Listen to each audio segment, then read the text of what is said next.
The billionaire's twins had lived blind from birth until one ordinary janitor did something extraordinary. Matthew and Daniel, the 8-year-old sons of Silicon Valley mogul Thomas Whitaker, had known nothing but darkness since the moment they entered the world. For 8 long years, their lives were swallowed in a black void without edges or form. The greatest pediatric ophthalmologists from Boston to Los Angeles, even top specialists in Paris and Berlin, all shook their heads the same way. Impossible, they said. These boys will never see. Picture this: a penthouse high above Manhattan's Upper East Side. Heavy curtains drawn so tightly no sunlight dared slip in. Every sharp edge padded, every hallway cleared, every corner softened. It had been far too long since laughter of children echoed through those rooms. Thomas had burned through more than $20 million on surgeries, therapies, machines, devices, anything that carried a whisper of hope. All he collected in return were thicker medical files and a deeper well of despair. At night, muffled sobs drifted down from the boys' bedrooms like steady rain. Thomas, a man who commanded boardrooms of Fortune 500 companies without blinking, would stand in his walnut-paneled study, gazing across Central Park. His eyes lingered on the blooming rose vines outside his balcony, but his heart could not touch their beauty. His wife, Emily, had died giving birth to the twins. A double blow struck the Whitaker household: a mother gone, and 2 sons born into permanent night. His company's stock soared, quarterly earnings shattered records. But numbers were hollow comfort when his children would never see sunlight. The intercom buzzed. Security announced an applicant had arrived for a janitorial position in the household staff. It was a small cog in the great machine of a home that ran like clockwork, yet that moment was about to bend the entire arc of their story. Standing at the reception desk was Sarah Miller, a tall black woman in her late 30s. She wore a neat white shirt tucked into faded jeans, her sneakers scrubbed spotless. She carried a simple tool bag, her hair pulled back, her eyes calm and steady. The guard barely looked at her before muttering, "Service entrance is around the back." A phrase meant procedural, but the sting of dismissal hung sharp. Sarah raised her chin. "I'm here for my appointment with Mr. Whitaker." The guard froze, then cleared his throat. "My apologies, ma'am. Elevator to the penthouse." Catherine Holmes, the household manager of 20 years, greeted Sarah upstairs. "Mr. Whitaker is very precise," she whispered. "This house has rules." Sarah nodded quietly. Her sharp eyes took in every padded corner, every rounded cabinet, every curtain pulled tight against the day. The care was absolute, designed to protect 2 blind boys. What gripped her heart, though, was the heavy, airless gloom. The curtains smothered all trace of morning light, sealing the penthouse in permanent twilight.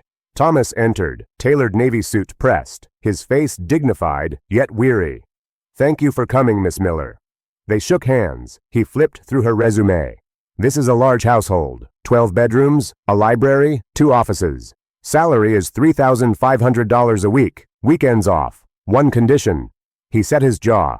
"Do not interfere with my son's therapy schedule. I won't allow anyone to plant hope only to break it again." His voice broke slightly on those last words. Sarah drew a long breath.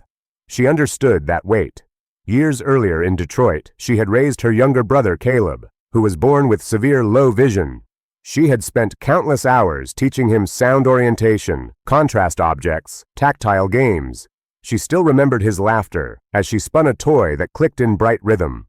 But Caleb died in an accident at 15. A loss that scarred her forever. She had vowed, from then on, that if ever she had a chance, she would use what she'd learned to help another child trapped in darkness. "I don't promise what I can't deliver," she replied, her voice calm. "I'll do my work and respect your family's boundaries." From upstairs, the boys' soft crying drifted down the staircase. Thomas flinched but said nothing, closing the folder. "You can start tomorrow morning." As Sarah left the study, Martha, the nanny, a white woman in her 50s in her starched uniform, glanced at Sarah's tool bag and smirked. "We keep things a certain way here." The words were polite, but the implication heavy. "Don't change anything, especially you." Sarah offered a neutral smile. She had been dismissed, belittled, put in her place, countless times before. This was no different. That night, in her small staff quarters, she opened a worn wooden box. Inside were scribbled notes she'd saved from Caleb's childhood. A small flashlight, a few black and white flashcards, a clicking toy top. She packed them neatly. New York City was a place where light always found cracks. Perhaps here, in this high-rise mansion, she might find one to slip through. The next morning, Sarah rose early. Catherine greeted her with coffee in the kitchen. Thomas strode past on a phone call, still pausing long enough to give a polite nod. Sarah repeated the rule in her mind. Don't interfere. But from upstairs, the sobs called to her like invisible threads, tugging at her chest. She found herself outside the family room. The door stood ajar. 2 oversized armchairs swallowed 2 small figures, Matthew and Daniel, rocking themselves in the rhythm of self-comfort. Martha sat across from them, eyes glued to her phone. "Stop crying," she muttered flatly. "You know it won't change anything." She didn't even glance up. Sarah's heart clenched. She stepped back toward the doorway, gripping the spray bottle in her hand. She gave it a squeeze. The faint hiss of mist filled the silence like a thin blade of light. Both boys lifted their heads instantly. "Hello there," Sarah whispered softly, as though speaking to shadows. "I'm Sarah. I came to make this room fresh and clean." Matthew turned toward her with uncanny precision. Where's Martha?" "She'll be right back. Do you want to help me listen to sounds?" She squeezed the bottle again. Daniel giggled. Matthew tapped his fingers on the armrest, mimicking the rhythm. For the first time in years, laughter burst out of them like sunlight cracking storm clouds. In that half-minute, Sarah realized the darkness here was not as solid as the world believed. It had cracks, and wherever cracks existed, light could slip through. She glanced at the heavy curtains, a thought sparking inside her. Not yet, she told herself, but the seed had been planted. She set her cleaning supplies aside and drew a chair closer to the boys. "Want to play a sound game?" She tapped lightly on the tabletop. Tap, tap, tap, then paused. Matthew listened closely. Tap, tap, he echoed her rhythm. Daniel clapped his hands wildly, then adjusted his pace until he matched. Sarah moved around the room, changing her position with each sound. The boys turned toward her no matter where she went, by the window, near the bookshelf, beside the sofa. Their small bodies leaned instinctively toward the sound, like young plants stretching for the sun. "Excellent," Sarah whispered, not wanting to break their concentration. Somewhere deep inside her, she knew. Within hours, something would happen to shake this household to its core, and it would all begin with the smallest thing, just a narrow slit in the curtain. For 8 long years, the Whitaker penthouse had been a fortress against daylight. Curtains hung heavy as iron, their fabric thick enough to block even the sharpest summer sun over Manhattan. It wasn't simply decoration, it was doctrine. In that home, daylight was not welcome. Inside lived Thomas Whitaker, a man whose name appeared in every business magazine on Wall Street. At 48, he had conquered the markets with the kind of cold precision only a few men possessed. His company's stock soared, quarterly earnings broke records, and his name was whispered with respect in boardrooms from Silicon Valley to Zurich. But none of that mattered at night, when muffled sobs drifted down from the second floor, 2 boys rocking themselves in the dark. Matthew and Daniel, his twin sons, were 8 years old. They had never seen their father's face, never glimpsed the blue sweep of sky, never once followed the play of sunlight across a rug. Their world was absolute blackness, a void without edges. Doctors had declared it impossible. At Boston Children's, one of the most famous ophthalmologists in the nation had studied their charts for half an hour, then closed the file with a weary sigh. Cortical blindness, total, these boys will never see. Others had echoed the same. In Paris, a specialist added, "Not even shadows." In Berlin, another muttered, "No light perception whatsoever." Thomas had spent more than $15 million chasing hope. Every therapy, every experimental machine, every clinic that promised a breakthrough, nothing changed. The twins remained sealed in darkness, their cries echoing like rain on stone. His wife, Emily, had died giving birth to them, a tragedy that doubled the weight of grief. So the penthouse became a mausoleum of silence. Its curtains pulled tight, its edges padded, its walls absorbing every echo of children's laughter that might have been. And yet, on a quiet morning in early spring, something shifted. Sarah Miller had started work only days before.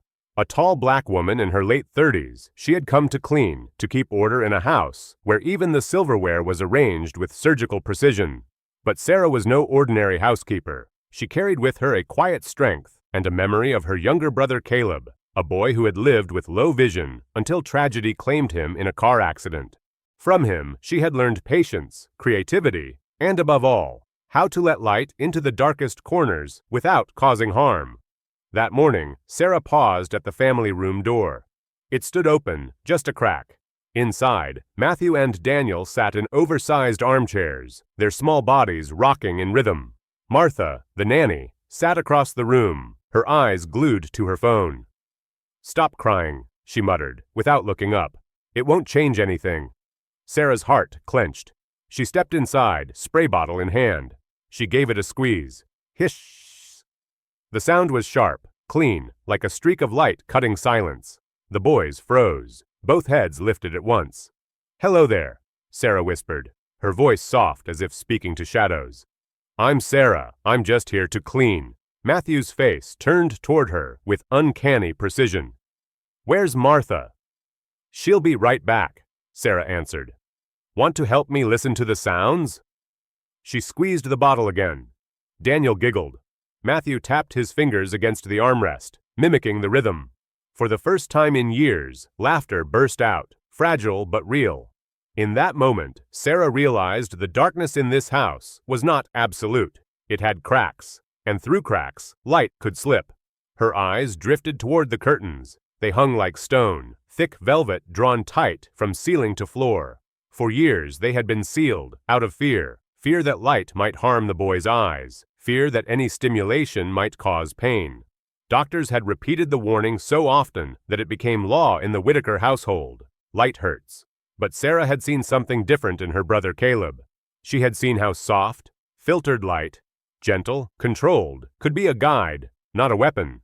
She had seen how contrast cards and shadows could build a bridge between total blackness and the faint beginnings of perception.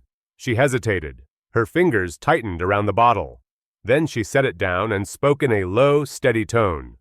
"Boys," she said, "want to try another game? If it feels bad, you say stop right away. Do you understand?" They both nodded, solemn. Sarah walked toward the window. Every step felt like rebellion, as though she were walking against the laws carved into this household. The curtains loomed taller as she approached, their weight like stone tablets. "I'll only open it a little," she whispered. Just a tiny slit. Her hands trembled as she pinched the fabric between her fingers. Snap. The sound was small, almost invisible. But then, a thread of sunlight slipped through. It wasn't much, barely half an inch wide, lying across the carpet like a golden thread. Dust motes swirled in it, suspended like tiny stars. Instantly, Matthew and Daniel turned their faces toward it. Their chests rose and fell, sharp, quick. No screams, no cries of pain, only recognition. "Something's different," Matthew murmured, his voice as tentative as a man stepping onto thin ice. "It's brighter," Daniel whispered, trembling but eager. Sarah stepped into the beam. Her shadow cut across the floor. "Now it's darker," Matthew said without pause. Daniel tilted his head, his mouth slightly open. "It feels like someone walked between us and something." A jolt of joy ran through Sarah's chest. They weren't blind to everything. They weren't lost to the void. They knew. But she didn't widen the slit. She didn't dare. She closed it gently, letting the velvet fall back into place. The room dimmed again, heavy with silence. She walked back, knelt beside the boys, and clasped their hands. "Thank you," she whispered. "That's enough for today." "But I want to know more," Daniel said, his voice cracking. "The light didn't hurt," Matthew added quickly, as though defending her. Sarah squeezed their hands. "We'll go slow and safe. Together." She pulled out her small notebook and scribbled in neat letters. Light, yes. Dark, yes. Shadow, yes. Response, curious. Fear, none. Her mind whirled. She had just witnessed the impossible, but she knew what was coming next. The backlash. The sound of footsteps cut her thoughts short. Martha entered, her brows furrowed. "Miss Miller," she said coldly, "your job is cleaning." The word cleaning landed like a weapon. "I'm keeping the room clean and calm," Sarah replied, steady. Martha sneered. "People like you come and go. Don't make promises." The words, "people like you," hung heavy in the air. Sarah knew exactly what they meant. She had heard them her whole life. Black woman, domestic help, stay in your place. But before Sarah could respond, Matthew spoke. His small voice broke the tension like a bell. "Martha," he said, "the light didn't hurt." Martha froze. "Who told you to try?" "Miss Sarah," Daniel piped up. "She made a tiny line of light. We could tell when it was brighter or darker." Martha's eyes widened in fury. She spun toward Sarah. "You had no right?" At that moment, hurried footsteps echoed from the stairs. Thomas appeared in the doorway, his tie loosened, his face pale. He had heard his sons say what doctors had sworn was impossible. "What is happening here?" His voice cracked. Sarah rose slowly, steadying herself. "We tried a tiny slit of light," she said, enunciating each word, as if placing them on stone. The boys could tell the difference between light and shadow. The room fell silent. "Dad!" Daniel burst out, his face glowing. "I can see light," Matthew echoed, softer but firm. "Dad, I can feel when it gets brighter." In that instant, the house itself seemed to stagger. The walls that had carried silence for 8 years now trembled with the weight of revelation. Celia, the house manager, rushed in from the kitchen, her hand pressed to her chest. Martha's face drained white. "This is reckless," Martha muttered. Thomas did not move. His knees bent slowly until he knelt before his sons. His voice was barely audible. "Did anything hurt?" "No." "Was it too bright?" "No, just different." He turned to Sarah, his lips trembling. "Can you do it again? Exactly as before. I want to see." Sarah nodded. "Only if the boys want to." They both nodded eagerly. She walked back to the curtains, pinched them, and opened the same narrow slit. A golden thread fell once more onto the carpet. Both boys turned instantly. Sarah raised her hand, blocking half the beam. "Darker," Matthew said. Daniel whispered. Someone moved in front of it. Thomas lifted his hand to his mouth. Tears streamed down his face. For the first time in 8 years, he had seen hope. Fragile, trembling, but alive. "Oh my God," he whispered. Sarah closed the slit again, careful, deliberate. She jotted more notes. Light, yes. Shadow blocked, yes. Response, immediate. When she looked up, Thomas was still kneeling, his shoulders shaking. He had spent millions, traveled the world, begged the finest doctors, only to find the truth revealed by a housekeeper and a slit of light. The impossible had just cracked open in his own home. And nothing, not even the weight of prejudice, would close it again. The slit of light was gone.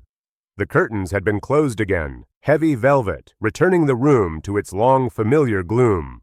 Yet the air felt changed, charged, as if the walls themselves had witnessed a forbidden miracle. The twins sat forward in their chairs, eyes wide, faces glowing with something their bodies had never been allowed to feel before: hope. For nearly 8 years, this house had functioned on a single commandment, spoken by doctors and enforced by staff. Light hurts. Every curtain drawn tight, every lamp shaded, every window sealed. But in less than 5 minutes, Sarah Miller had dared to defy the commandment. She had opened a slit, not even an inch wide, and shown that light did not destroy. On the contrary, it awakened. But miracles are never welcomed by all. Martha, the longtime nanny, had not moved. She stood frozen at first, her lips pale, her eyes darting from the boys to Sarah to their father, Thomas. And then her expression hardened. "This," Martha hissed, her voice sharp as vinegar, "is reckless. Dangerous. Miss Miller, you were hired to clean, not to play doctor. You had no right." Her words struck the room like a slap. Sarah remained calm, her voice measured. "I didn't force anything. I opened the curtain slightly. The boys could stop at any moment." "Stop," Martha spat. "Do you understand what you risked? The doctors said light could cause harm, pain, strain, seizures. Do you want that on your conscience? What happens when hope turns cruel?" But before Sarah could reply, a small, steady voice cut through the tension. "Martha," Matthew whispered. "The light didn't hurt." Martha's face stiffened. Daniel added, his voice braver. She made a tiny line. We could tell when it was brighter or darker. We knew it. The room fell silent again, every ear hanging on the words of two children who had never before spoken of light. Thomas staggered forward, his knees nearly buckling. Did you really feel that? His voice trembled, like a man standing at the edge of a cliff. Yes, Dad, Daniel said, smiling for the first time that morning. It was real. Martha's jaw tightened. She turned sharply on Sarah, her tone rising. You had no right to interfere with the therapy schedule. Do you understand? Years of work, millions of dollars, and you could undo everything with your foolishness. Sarah clasped her notebook to her chest. Her eyes were steady, not defiant, simply unwavering. I didn't interfere with therapy. I listened to the boys, respected their limits, and created a safe moment. That's not recklessness. That's care. Martha sneered, her lip curling. Care? Don't fool yourself. People like you come and go. You're the help, nothing more. The words people like you cut deep, though Sarah had heard them countless times in her life. It wasn't just the insult. It was the way the phrase tried to strip her of humanity, reducing her to a role, a color, a station. But before Sarah could answer, Thomas's voice rang out, raw and desperate. What if? What if she's right? Everyone turned. He stood rigid, his hands trembling, his face wet with tears he hadn't even realized had fallen. What if all these years we've lived in fear of something that isn't true? What if my boys aren't condemned to darkness after all? Martha stepped closer, her voice lowering, trying to regain control. Mr. Whitaker, please, don't let a desperate hope blind you. You've trusted medical experts from the best hospitals in the world. Are you really going to throw that away for a housemaid's tricks? Sarah straightened. Her voice, though soft, carried a weight no one expected. I'm not asking you to throw anything away. I'm asking you to look, with your own eyes, with theirs. Don't trust me. Trust what you just saw. Thomas's breathing quickened. For years, he had carried despair like a stone chained around his neck. Doctors had told him there was no chance, no shadow, no flicker. And yet, right before his eyes, his sons had tilted their faces toward a thread of light and named it for what it was. But fear is a stubborn master. Martha seized the moment, her voice sharp. If you allow this, you risk everything. Do you know what the doctors will say if they find out? They'll call it neglect, abuse even. You'll face lawsuits, investigations. They could take the boys away. And for what? For a fantasy? The words landed heavy, each syllable a stone. Child Protective Services, investigations, neglect. They weren't idle threats. Thomas knew all too well how quickly powerful institutions could turn their gaze and how mercilessly they could judge. Celia, the house manager, slipped into the room, her face pale, but her eyes wide with something else. Wonder. Mr. Whitaker, she whispered. I heard them. The boys said light. They've never said that before. Not once. Martha spun on her. Stay out of this, Celia. You and I both know this house has rules for a reason. Celia's hands trembled. Sometimes rules outlive their purpose. The boys sat quietly, clutching each other's hands. They were too young to understand the politics unfolding around them, but old enough to know one truth. For the first time in their lives, the darkness had not been complete. Sarah bent down, her voice gentle. You're not broken, she told them. You're brave, and we'll take this one step at a time. Martha's eyes flashed. Enough. This ends now. I'm calling Dr. Collins. She turned on her heel, her phone already in hand. Thomas raised his voice, louder than anyone had ever heard him in that house.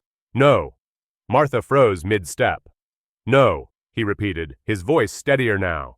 We will not bury this moment under fear and threats. I saw what I saw. I heard what my boys said, and I will not pretend otherwise just because it doesn't fit the rules we've lived under. The room went still. Martha's lips pressed into a thin line.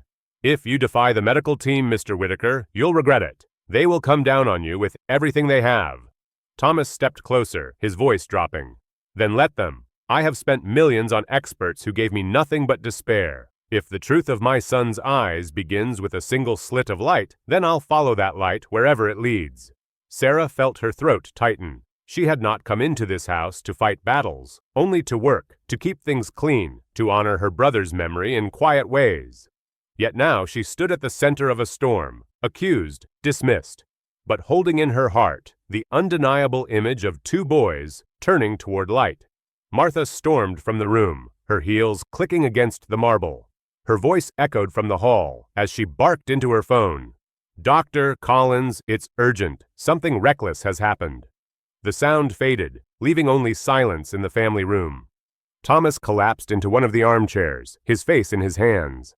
The weight of years pressed down, but beneath it flickered something new, something dangerous, fragile, yet unstoppable. Hope. Celia placed a hand on his shoulder. "Mr. Whitaker, I haven't heard those boys laugh like that in years. Maybe it's time to listen." Sarah sat beside the twins. She opened her notebook and began to write with steady strokes, as though each letter anchored the moment in permanence. Light did not cause pain, recognition clear, fear absent, curiosity present. Daniel tugged at her sleeve. "Miss Sarah," he whispered, "can we do it again tomorrow?" She smiled, though her eyes burned. "Yes, sweetheart. We'll go slow, always safe." Thomas lifted his head, his gaze heavy on her. "Miss Miller," he said quietly, "you've just changed everything in this house." And he was right. For years, the Whitaker penthouse had been ruled by silence, by shadows, by the authority of distant experts. Now, with a single beam of sunlight, that authority had been cracked. And like all cracks, it promised one thing. Sooner or later, the wall would break. But every miracle carries its own backlash. Upstairs, a phone call was being made. Words like reckless, dangerous, and child endangerment, already moving down the line toward powerful ears. Sarah looked again at the boys, their faces still glowing from the memory of light. She knew what was coming. The house itself would soon be shaken, its rules questioned, its order challenged. Accusations, investigations, and storms of prejudice would gather. Yet she also knew something Martha and Collins did not. Once a child has seen even a thread of light, you can never convince him it was only darkness. The phone call came less than an hour after Martha's frantic call to Dr. Collins. The penthouse had never felt so heavy, as though the very air was thickening under the weight of impending consequences. Sarah stood near the window, the heavy curtains now drawn tight again, though she knew she would never look at them the same way again. No one could unsee what had just happened. Not Thomas, not the twins, and not even Martha, though she might try. The phone rang in the study. Thomas, his face pale, picked up.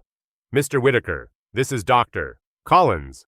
The voice on the other end said, sharp and full of authority, "I've heard troubling reports about what happened today. Your housekeeper," he spat the word like a curse, "is conducting unauthorized procedures with your children. I need to speak with you immediately." Thomas felt a knot tighten in his stomach. He had been dreading this moment, and yet it still seemed impossible. He had seen something miraculous. His children had experienced something real. But now, here was the voice of reason, the voice of authority, telling him that everything he had witnessed was wrong. He swallowed hard. "I don't think it's necessary to call them procedures, Doctor Collins," he said quietly, the weight of the words settling between them. "I'm not sure you understand what just happened, but I've seen my children react to something they've never reacted to before. They turned toward light. They could tell it was brighter or darker. I'm not going to pretend it didn't happen." Dr. Collins's tone became sharper, the professional facade now slipping into something colder. "You are making a grave mistake, Thomas. The medical team has been cleared. Light can cause significant harm. The diagnosis is conclusive. I will be contacting Child Protective Services and the medical board. This is not a game. We've been very patient with your family, but this cannot stand." Wait a second," Thomas interjected, his pulse quickening. "You're telling me that after all these years, after spending millions of dollars, now you want to turn this into a mistake? You want to erase what I've seen with my own eyes?" Collins's voice grew louder. "Yes, because what you're describing is impossible," he shouted. "I'm sorry, but your children are clinically blind. They cannot perceive light. I will not stand by and let you jeopardize their health and future by allowing someone with no medical qualifications to play with their sight." "I'm not playing with their sight," Thomas said through gritted teeth. "I'm trying to give them something real, something no one else has." The call ended with Dr. Collins promising swift action, leaving Thomas alone in the study, staring out at the stillness of Central Park, a once beautiful view, now marred by the looming storm on the horizon. That storm arrived quickly. Within hours, the front door buzzed with the sound of a visitor. "Mr. Whitaker, there's someone here to see you," Celia's voice crackled over the intercom. Thomas looked at Sarah, his eyes filled with confusion and fear. "Who could that be?" he muttered. He opened the door, and two men walked in, their faces serious, their suits expensive. One of them flashed a badge. "Good afternoon, Mr. Whitaker. I'm Mark Freeman, from the State Medical Board. This is Dana Lewis, from Child Protective Services." Thomas felt his chest tighten. The words felt like a death sentence. He barely had time to process before Dana spoke. "We've received reports of potentially dangerous behavior regarding your children's health, and we've been asked to conduct a review. We understand that your children have been involved in certain practices that are not approved by licensed medical professionals. We're here to look into that." Sarah stood in the corner, her hands folding into fists by her side. The room, once filled with the faint hum of quiet comfort, was now thick with tension. Thomas looked at her, then back at the two figures in front of him, their presence stark, official. "You're mistaken," Thomas said, his voice hoarse but firm. "I've seen nothing but improvement. My children have reacted to light in a way I never thought possible. They haven't been harmed. In fact, they've shown progress." Freeman, the man from the medical board, raised a hand. "Mr. Whitaker, we're here to do our job. We've been alerted to this, and we're required to investigate thoroughly. Your children's health is of utmost concern to us." The accusation hit like a thunderclap, drowning out everything else. Sarah spoke, her voice even, measured. "I'm not doing anything harmful. I've been documenting everything. Their reactions, the light exposure, their comfort levels. The boys have the right to stop whenever they want. This is not an experiment. This is care." Dana, who had remained quiet until then, nodded solemnly. "We'll need to see all documentation and evidence regarding these activities. We're also going to need to speak with the children." Thomas's mind raced. He had never feared for his children's well-being more than he did in that moment. They were in danger, not from light, not from Sarah, but from the weight of an authority too entrenched in its own certainty to see anything else. "We'll do whatever it takes to cooperate," Thomas said finally, his voice heavy with the knowledge that the next steps would be the hardest yet. Sarah stood firm, though her heart pounded in her chest. "If we have to show them the video, we will. The data doesn't lie." Freeman nodded, motioning for Dana to follow him. "We'll start with the children. I'm afraid this process is unavoidable." The twins were brought downstairs, their small hands clasped together. Michael and Daniel seemed nervous, their eyes shifting from one adult to another, their once eager faces now cautious, unsure. They had never been in a situation like this before.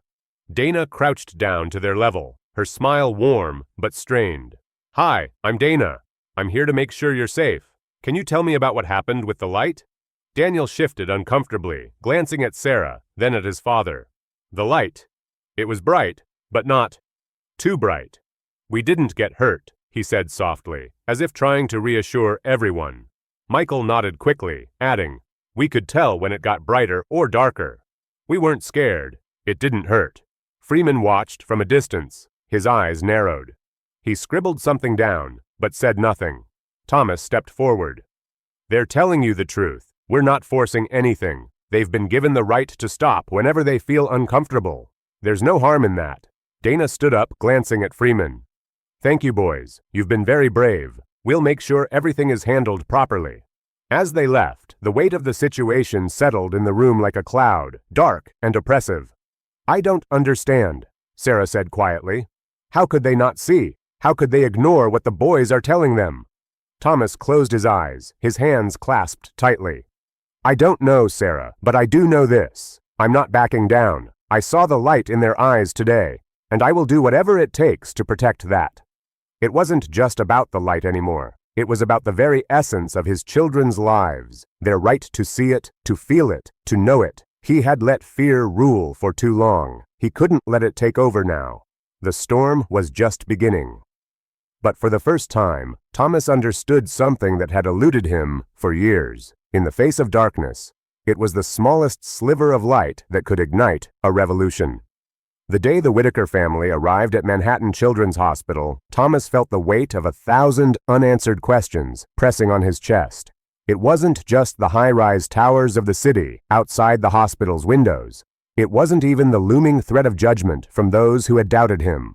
It was the idea that, after 8 long years of searching for answers, here they were, standing on the precipice of truth, but unsure whether it would be a welcome sight or a harsh, unyielding verdict. The twins, Michael and Daniel, held his hands tightly as they approached the elevator, their small fingers wrapped around his like they were holding on to their last vestige of hope. They had been through so much already. Too many tests, too many hours spent sitting in sterile waiting rooms, too many strangers poking and prodding, each one offering a diagnosis that only seemed to deepen their isolation. But this time Thomas held on to a fragile belief that today could be different.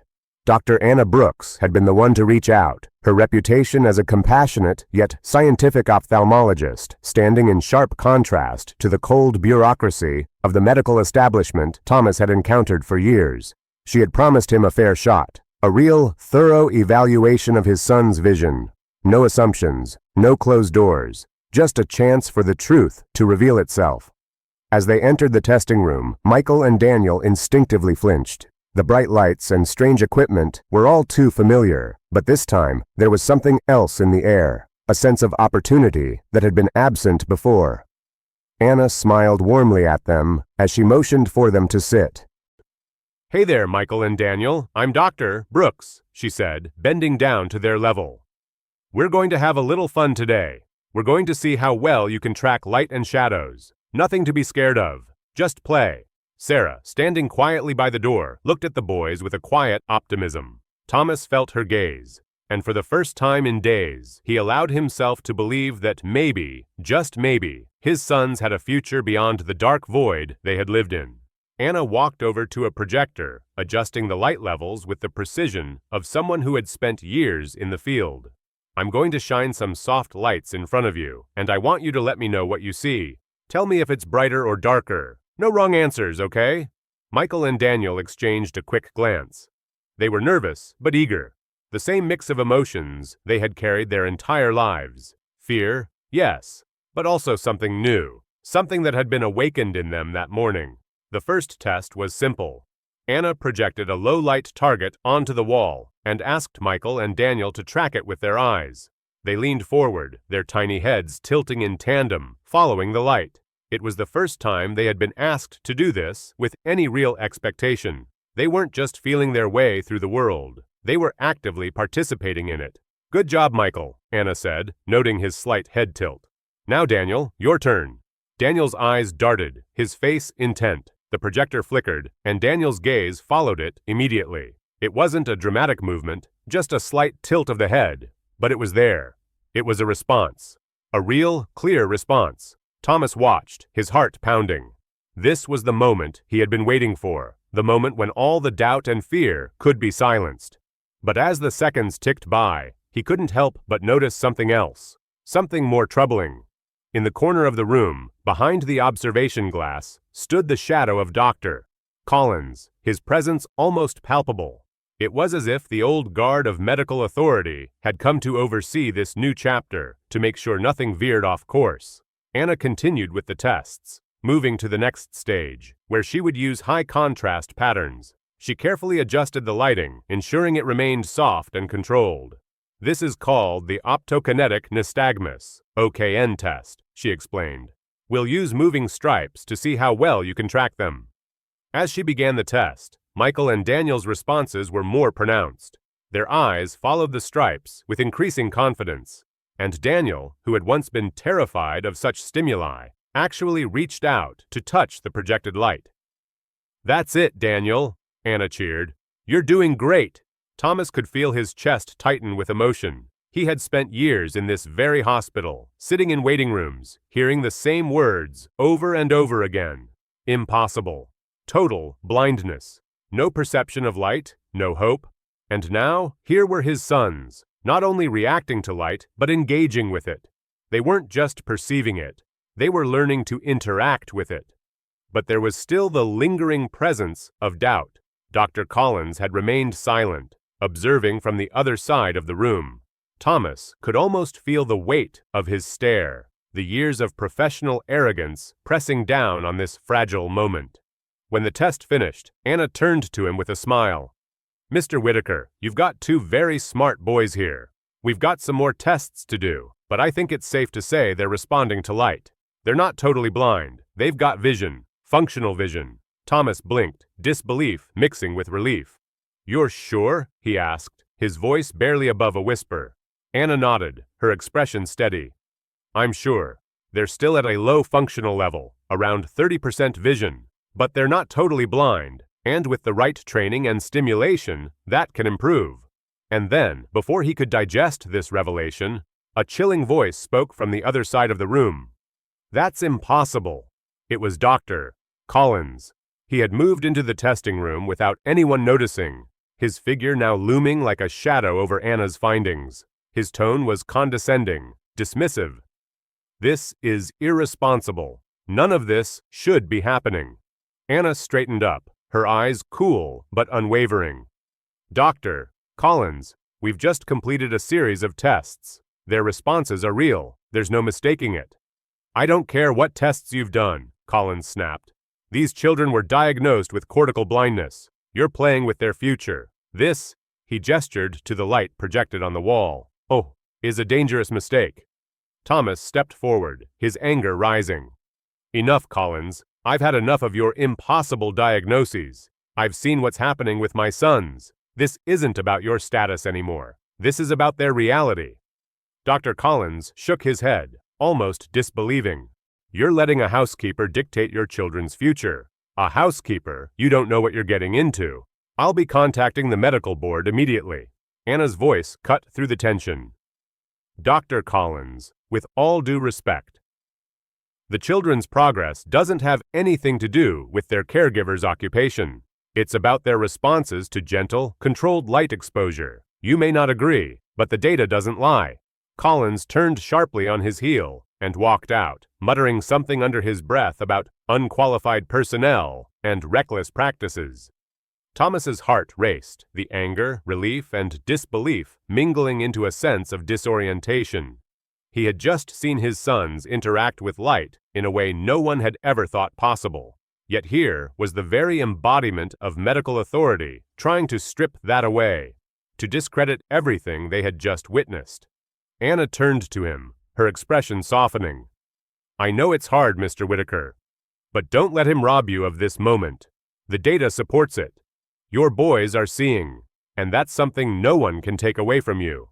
Thomas nodded, his throat tight. "Thank you. I don't know where we go from here, but I know we've just seen a glimpse of a future I thought was lost." Outside, the city's hum continued, indifferent to the quiet revolution unfolding inside the sterile walls of Manhattan Children's Hospital. Thomas stepped closer to his sons, their faces now filled with a new light. Not the cold, clinical light of certainty, but the warm, soft light of hope. And he knew, deep down, that no matter what came next, they had just taken the first real step into the world outside the darkness. The moment the story broke, it felt like the world outside the penthouse had shifted on its axis. The phone rang off the hook, emails flooded in, and the faint hum of an ordinary day in New York City was replaced by an incessant noise that refused to quiet. It wasn't just reporters and camera crews asking for interviews anymore. The media had latched onto a story, and once it had its teeth in, it wouldn't let go.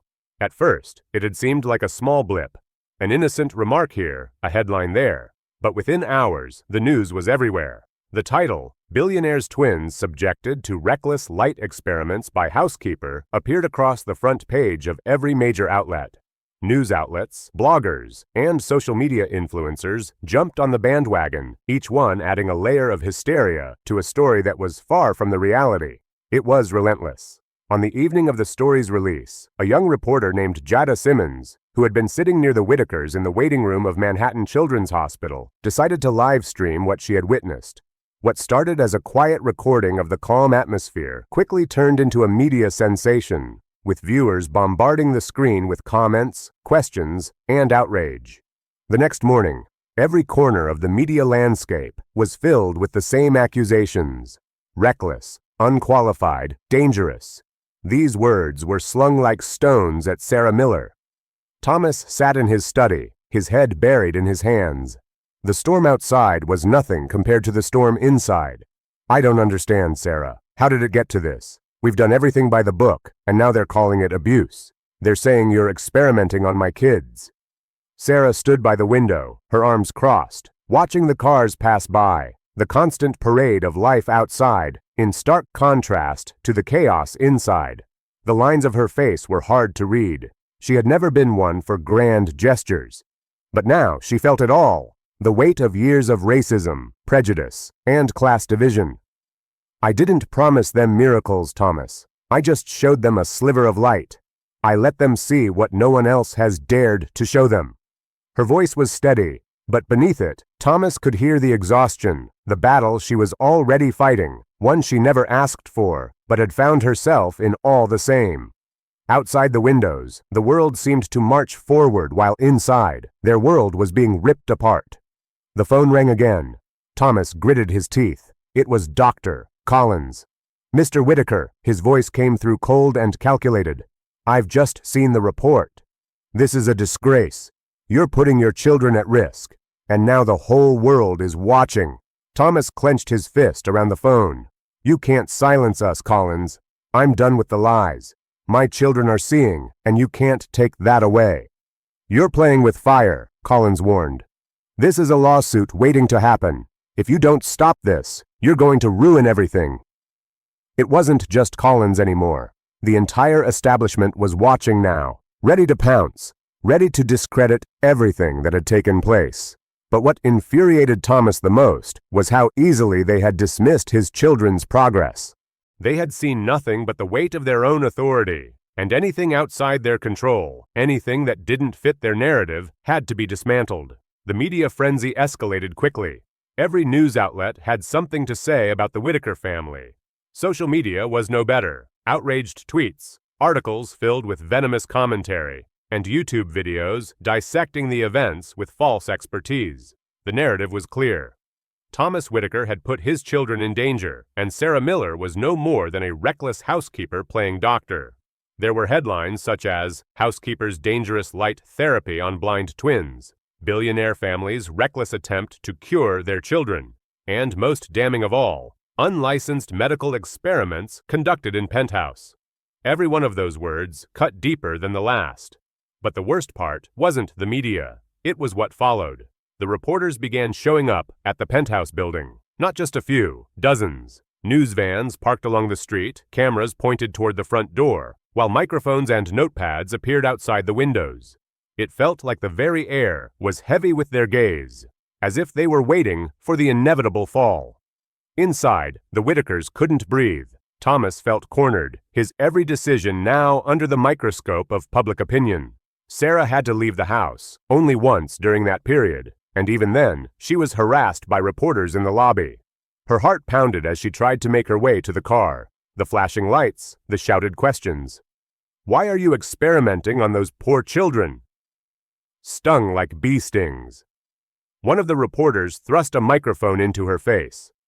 "How does it feel to be called a reckless maid in the media?" Sarah froze, the weight of the accusation threatening to break her. She had never intended to harm anyone. All she had ever wanted was to help, to give these children a chance at something their parents had long feared they would never have. But now she was reduced to nothing more than a scapegoat, a woman in a uniform, fighting a battle no one cared to understand. Back at the penthouse, things were no better. Thomas and Sarah sat in the family room late one evening, staring at the TV, as another story broke on the local news. They watched as yet another sensationalized piece aired, showing doctored clips from the video of the twins responding to light. The headline flashed across the screen: "Unqualified housekeeper endangers children with light therapy." The anchor, with his polished smile, spoke as though he had all the facts. "Reports are coming in of a dangerous situation at the Whitaker residence.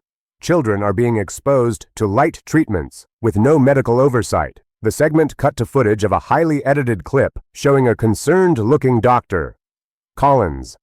"This is medically unsound," Collins said on camera. "What is being done to these children is reckless and unapproved. It's a dangerous situation that must be stopped immediately." Thomas slammed his fist down on the armrest of the couch. "That's it. That's what they're doing. They're turning this into a circus, Sarah. They're spinning the story to fit their narrative, no matter what the truth is." Sarah sat in silence for a moment before replying, her voice calm but resolute.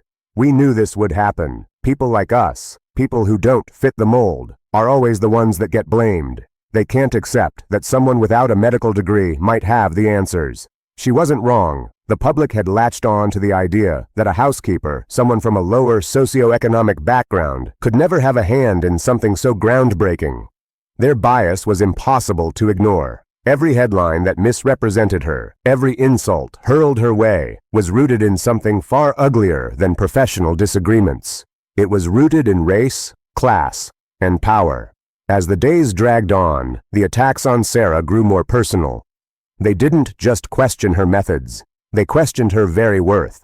But even in the midst of this, something changed. Richard, Thomas's longtime lawyer, had been monitoring the media storm. He understood better than anyone the power of public perception, but he also knew that the truth had a power all its own. "Let the media keep talking," Richard said as he walked into the penthouse one evening, his expression grim. "But we're going to fight this, legally, and we'll fight it with evidence. You've got the facts on your side, Thomas. No one can dispute that." He was right. Sarah's documentation, the video clips, the data, the evidence spoke for itself. As much as the media twisted the narrative, they couldn't erase the truth, and that truth would soon come for them.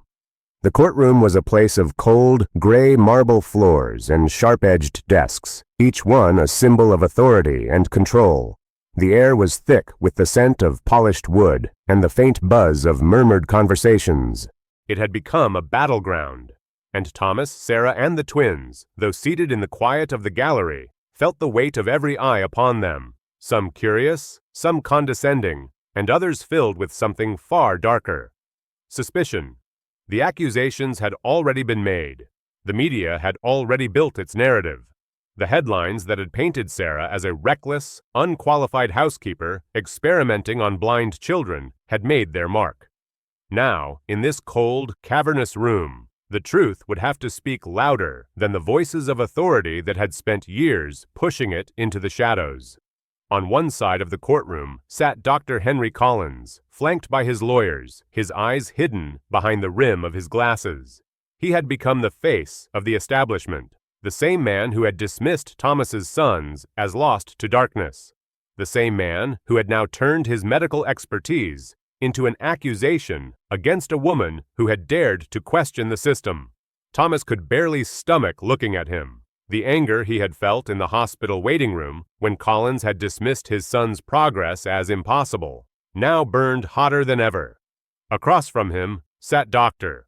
Anna Brooks, Sarah's staunch ally, and the one person in this entire process who had spoken the truth without fear. Her presence in the courtroom was quiet, confident, and firm. She knew the stakes of this battle, and more importantly, she understood the weight of the truth she carried.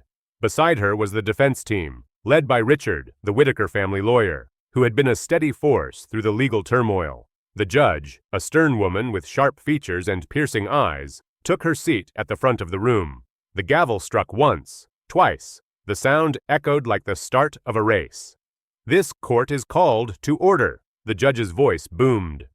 "We are here to determine whether the actions taken by the Whitaker family and their caregiver, Ms. Sarah Miller, in relation to the medical treatment of Matthew and Daniel Whitaker, have crossed the line into medical negligence and child endangerment. The state has filed a complaint against the family, and we will proceed with the hearing of all evidence." The words hung in the air like a heavy curtain, but Thomas could barely focus on them. His mind kept replaying the moment when his sons had first turned toward the light, their faces filled with wonder, something no doctor had ever thought possible. Now, they were in this sterile, impersonal place, fighting for their right to be seen, to be heard. The first to speak was Dr. Collins. He stood and adjusted his glasses, preparing to make his case. "Your Honor, the issue before us is clear," he began, his voice calm, measured, and authoritative. The Whitaker family has, through the actions of Ms. Miller, subjected these children to unapproved, unsupervised light therapy, a practice that flies in the face of medical consensus. The twins were diagnosed with cortical blindness. That diagnosis is conclusive. They cannot perceive light. Their exposure to light under these circumstances could cause irreversible harm. The children were not involved in any medically approved treatments, and as such, I must insist that this court act decisively to stop this dangerous behavior. Thomas's chest tightened.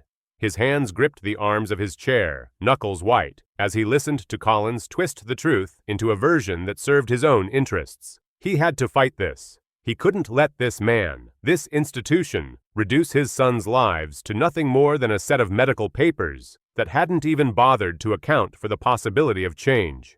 But before he could speak, Dr. Anna Brooks rose to her feet. Her presence commanded the room, the same quiet authority that had calmed his nerves when she had first examined the boys. She spoke slowly, carefully, her voice carrying the weight of knowledge and integrity. "Your Honor," she began, "the children in question have undergone a series of carefully controlled tests that did show their ability to respond to light. Their responses were not a fluke, nor were they random. These boys have demonstrated the ability to perceive light and shadows, and while their vision may not be perfect, it is functional. I've conducted multiple tests, and each has supported the findings that the children's perception of light is real." The room fell silent. Thomas felt his heart race. There it was, the truth laid bare, the words he had longed to hear. Dr. Collins scoffed. "I'm sorry, but this is preposterous," he said, shaking his head dismissively. "You are basing this entire case on subjective observations, not objective medical science. There is no place for this kind of unverified treatment. No one can simply open curtains and claim that a blind child has seen light. We deal with facts here, not theories." Anna's expression hardened. "Dr. Collins, the facts I'm presenting to this court are based on the objective results of scientifically valid tests. These children did react to light. They responded to measurable stimuli. And that is not theory, it's science." The tension in the room was palpable. Thomas held his breath. He could see it now. The battle between cold authority and the messy, unpredictable nature of truth. The establishment was fighting not just for the children's future, but for its own reputation. They couldn't afford to admit that something had slipped past them, that a simple housekeeper, someone without their pedigree, could discover what their science had missed. The judge turned to Thomas, her gaze piercing through him. "Mr. Whitaker," she said, her voice steady, "do you have anything further to add?" Thomas stood, his heart thumping in his chest. His palms were clammy, but he felt something rise in him, something stronger than fear. "Your Honor," he said, his voice steady despite the pressure, "I've spent years watching my children live in darkness. Doctors have told me they would never see. I've spent millions of dollars trying to fix something that seemed impossible. And then a woman, a housekeeper, dared to try something no one else would. She simply opened the curtain. She let my sons see light for the first time in their lives." He paused, looking at the judge, then at Dr. Collins, and finally at Anna. "What I'm asking for isn't a miracle. I'm asking for the opportunity to let my children try. I'm asking for the chance to believe in something beyond what's written in a medical file. My sons can see light, and that's not a theory, it's a fact." A murmur ran through the room. Dr. Collins opened his mouth to protest, but the judge raised her hand to silence him. "We'll proceed with the next stage of proceedings," she said. "We will hear from the defense again, but make no mistake, the facts will weigh heavily here." The judge leaned back in her chair and motioned for the next witness to be called. Thomas sat back down, his chest still tight, but a glimmer of hope flickering in his heart. He wasn't sure what the outcome would be, but for the first time in a long time, he felt like they had a fighting chance. The courtroom had barely cleared when Thomas Whitaker felt the first tremors of a change that would ripple out far beyond the walls of that sterile room. The case wasn't just about his children anymore. It was about something larger, a shift in the way people would see children like his, children who had been written off as hopeless, doomed to a life in darkness. And in the strangest way, it was also about Sarah Miller, a woman who had once been considered just a housekeeper, but who was now standing at center of a storm she never asked to be in. Outside the courthouse, the first spark of that change was already starting to flicker. As soon as the judge had ruled in their favor, granting the Whitakers permission to continue with their light therapy, as it had been dubbed by the media, the phones began ringing.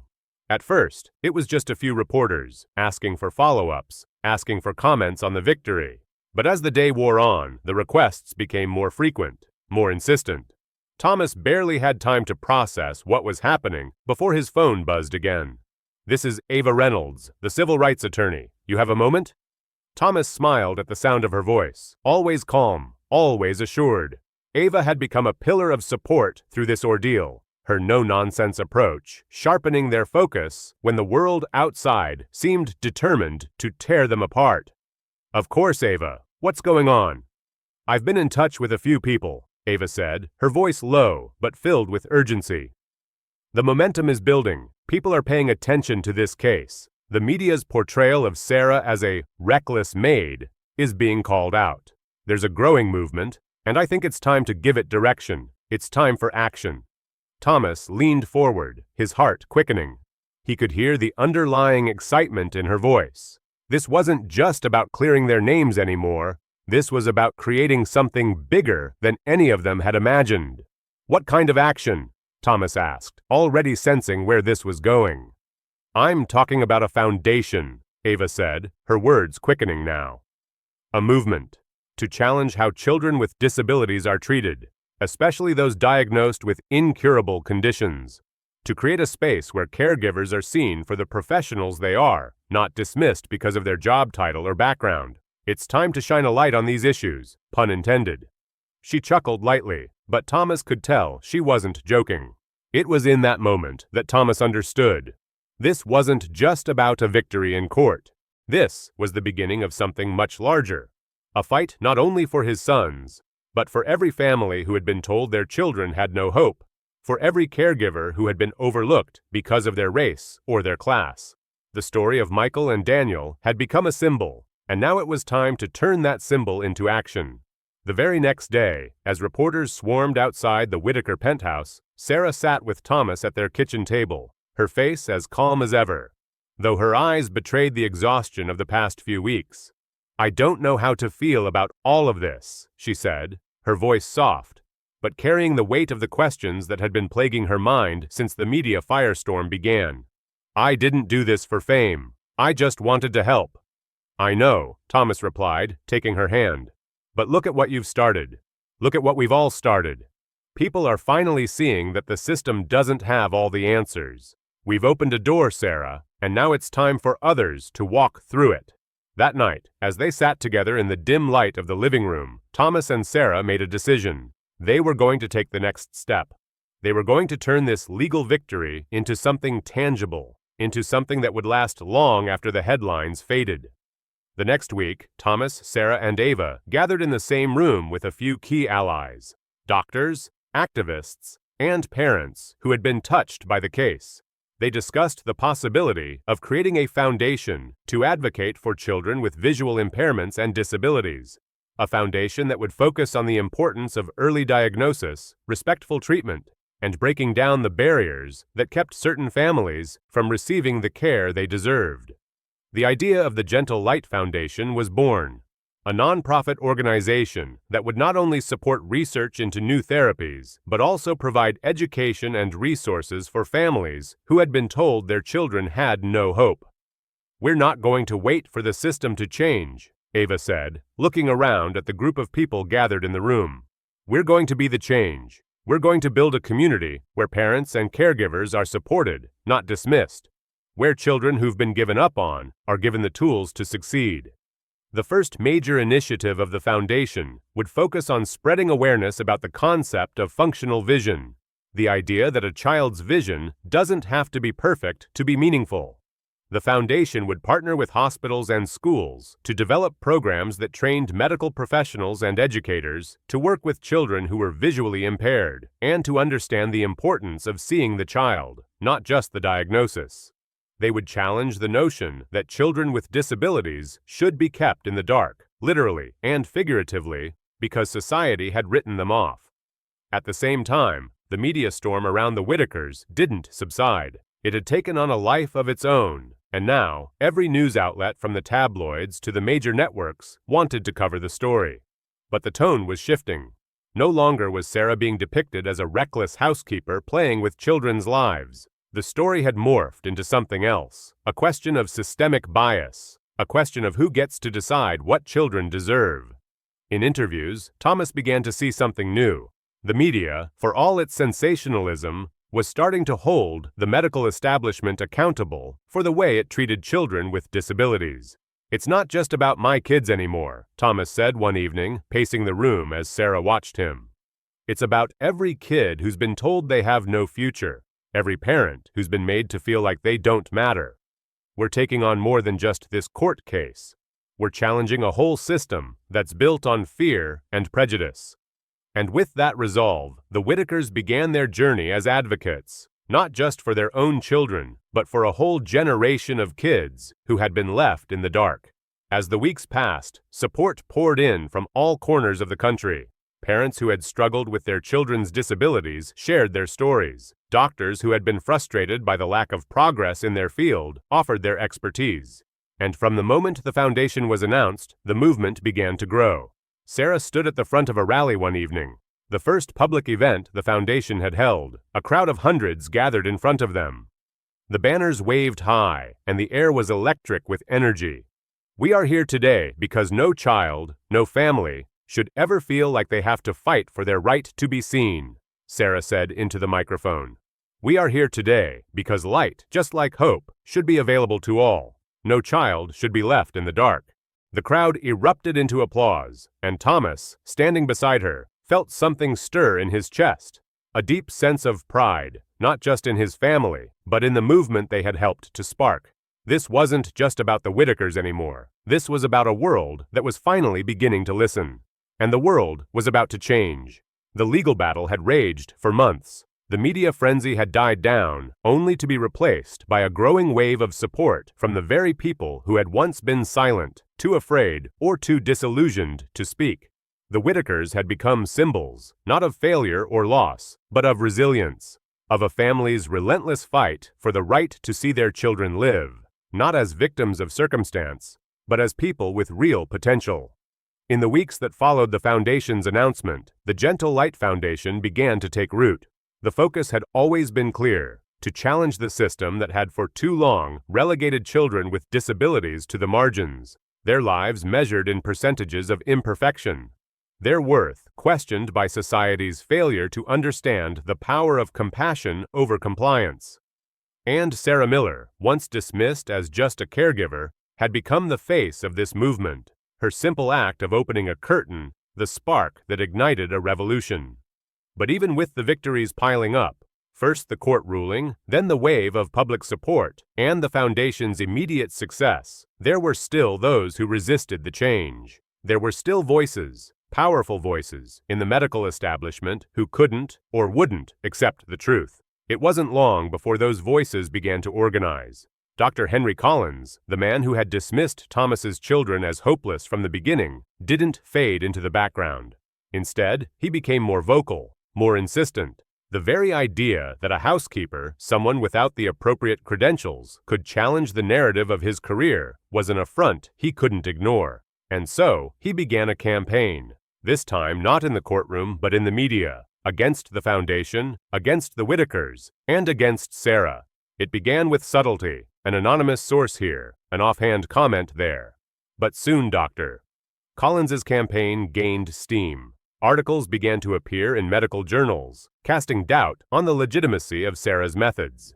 Blogs written by disgruntled professionals criticized the Gentle Light Foundation, calling it an experiment in child abuse, and accusing Thomas and Sarah of capitalizing on their children's disabilities for personal gain. The subtle smear campaign quickly spiraled into a full-fledged war of words. Despite it all, Thomas kept his resolve. The foundation, which had started as a whisper of an idea, was now its own force, with hundreds of volunteers, donors, and activists rallying behind it. And Sarah? She stood tall, as calm and unwavering as ever, never once backing down.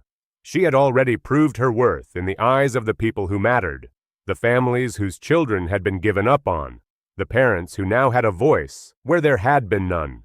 The support wasn't just widespread, it was personal. From local communities to national platforms, people were sharing their stories, writing letters, and creating petition drives. It was clear that the movement had struck a chord, not just with parents of children with disabilities, but with anyone who had ever felt unseen, unheard, dismissed by the powers that be. The next major event came when the Journal of Pediatric Ophthalmology published a groundbreaking study on functional vision. The study was the result of months of work conducted by independent researchers, including Dr. Anna Brooks, who had become one of the most outspoken advocates for early vision therapy. The paper, which directly referenced the Whitaker's case, argued that the rigid medical definitions of blindness needed to be reevaluated. Functional vision, it suggested, could and should be measured on a spectrum, one that accounted for the individual, not just the condition. It wasn't just an academic victory, it was a turning point. The study wasn't just theoretical, it had the weight of science, of peer-reviewed facts behind it. For the first time in years, the medical community was being asked to rethink everything they thought they knew about vision loss. And Thomas and Sarah knew that their son's case would be at the center of this new conversation. But the real test came when the Whitakers were invited to a press conference in Washington, D.C. to discuss the findings. It was an invitation that symbolized not just their victory, but the movement's triumph. The family flew in with Anna Brooks, Ava Reynolds, and a small group of advocates. The press conference was scheduled for the following afternoon, but the night before, things took a turn. Thomas received a text from Richard, the family's lawyer. "You need to be prepared. Collins is pushing back hard. The media has picked up his message. There's talk of a public backlash." Thomas stared at the text, his heart sinking. He had anticipated this moment, but now that it was here, it felt like standing on the edge of a precipice. The spotlight that had been so warm only a few months ago now felt blinding. He turned to Sarah, sitting across from him in their hotel suite, her fingers resting lightly on her notebook. "What do you think?" he asked quietly. Sarah looked up, her expression as calm as ever. "I think it's time to finish what we started." The next day, as they walked into the press room, the tension in the air was palpable. Reporters gathered around, cameras flashing, microphones poised. Collins's camp was already in attendance, watching closely as Dr. Anna Brooks took her place at the podium. The head of the National Pediatric Ophthalmology Association followed, ready to present a joint statement endorsing the new study. And then it was Thomas and Sarah's turn. "Thank you all for being here today," Thomas began, his voice steady, but filled with the weight of everything they had fought for. "I'm here to talk about my sons, Michael and Daniel. I'm here to talk about what happened when we refused to believe that darkness was the only future they had. We opened the curtain, and we found something simple: hope." The words, though simple, hung in the air. The weight of them was felt by everyone in the room, but none more so than the reporters who had covered the case from day one. Thomas could see it in their eyes. The skepticism was starting to fade, replaced by something else: curiosity. Sarah spoke next, her voice clear and unwavering. "This isn't just about light. It's about letting children like Michael and Daniel have a chance to experience the world in their own way. It's about allowing them to define their own future, not have it defined by assumptions made by others." As she spoke, Thomas watched the faces in the room shift. He knew that the battle wasn't over. Collins's smear campaign wasn't going to disappear overnight, but the tide had turned. They were no longer just a family fighting for their sons. They were a movement, a symbol of defiance against a system that had told them, and so many others, to accept things as they were, a system that had no room for hope. In the weeks that followed, the ripple effect of that press conference was felt far and wide. The foundation gained thousands of new supporters, donations poured in from across the country, and the media coverage, once dominated by Collins's smear campaign, now focused on the story of hope and resilience. It wasn't just the Whitakers who had won. It was every family who had ever felt abandoned by the system. It was every parent who had been told their child couldn't succeed. It was every caregiver who had been dismissed. And most importantly, it was the children, like Michael and Daniel, who had been given the opportunity to define their own lives. A few months later, the foundation awarded its first round of grants for research into alternative therapies for children with disabilities. The press coverage was positive, and even the medical community began to slowly, cautiously, acknowledge the validity of what the Whitakers had done. The first hospital to sign on as a partner was the very one where Michael and Daniel had been diagnosed. It was a symbol of how far they had come, not just as a family, but as a society. The final chapter of this story would always belong to Michael and Daniel. As they grew, they began to see the world in ways they had once thought impossible. With the help of their parents and the foundation's continued work, they learned to navigate a world that had once seemed entirely out of reach. And for Thomas and Sarah, there was a quiet satisfaction in knowing that, when the world had told them to accept darkness, they had chosen to fight for the light instead. Have you ever witnessed a moment in your life that completely challenged the way you viewed the world? Whether it was a personal experience or someone else's, sometimes the smallest moments of hope can change everything. Just like the Whitakers' journey from darkness to light, it's a reminder that no matter what we're told, there's always a chance to redefine our story. What's the most powerful change you've experienced or witnessed? Share your thoughts in the comments below. I'd love to hear your stories. And if this story inspired you or made you rethink how we see challenges, don't forget to hit the like button, subscribe to my channel, and turn on the notification bell so you never miss more thought-provoking stories and life-changing content. Together we can keep pushing boundaries and opening new doors. Stay tuned for more, and let's keep the conversation going.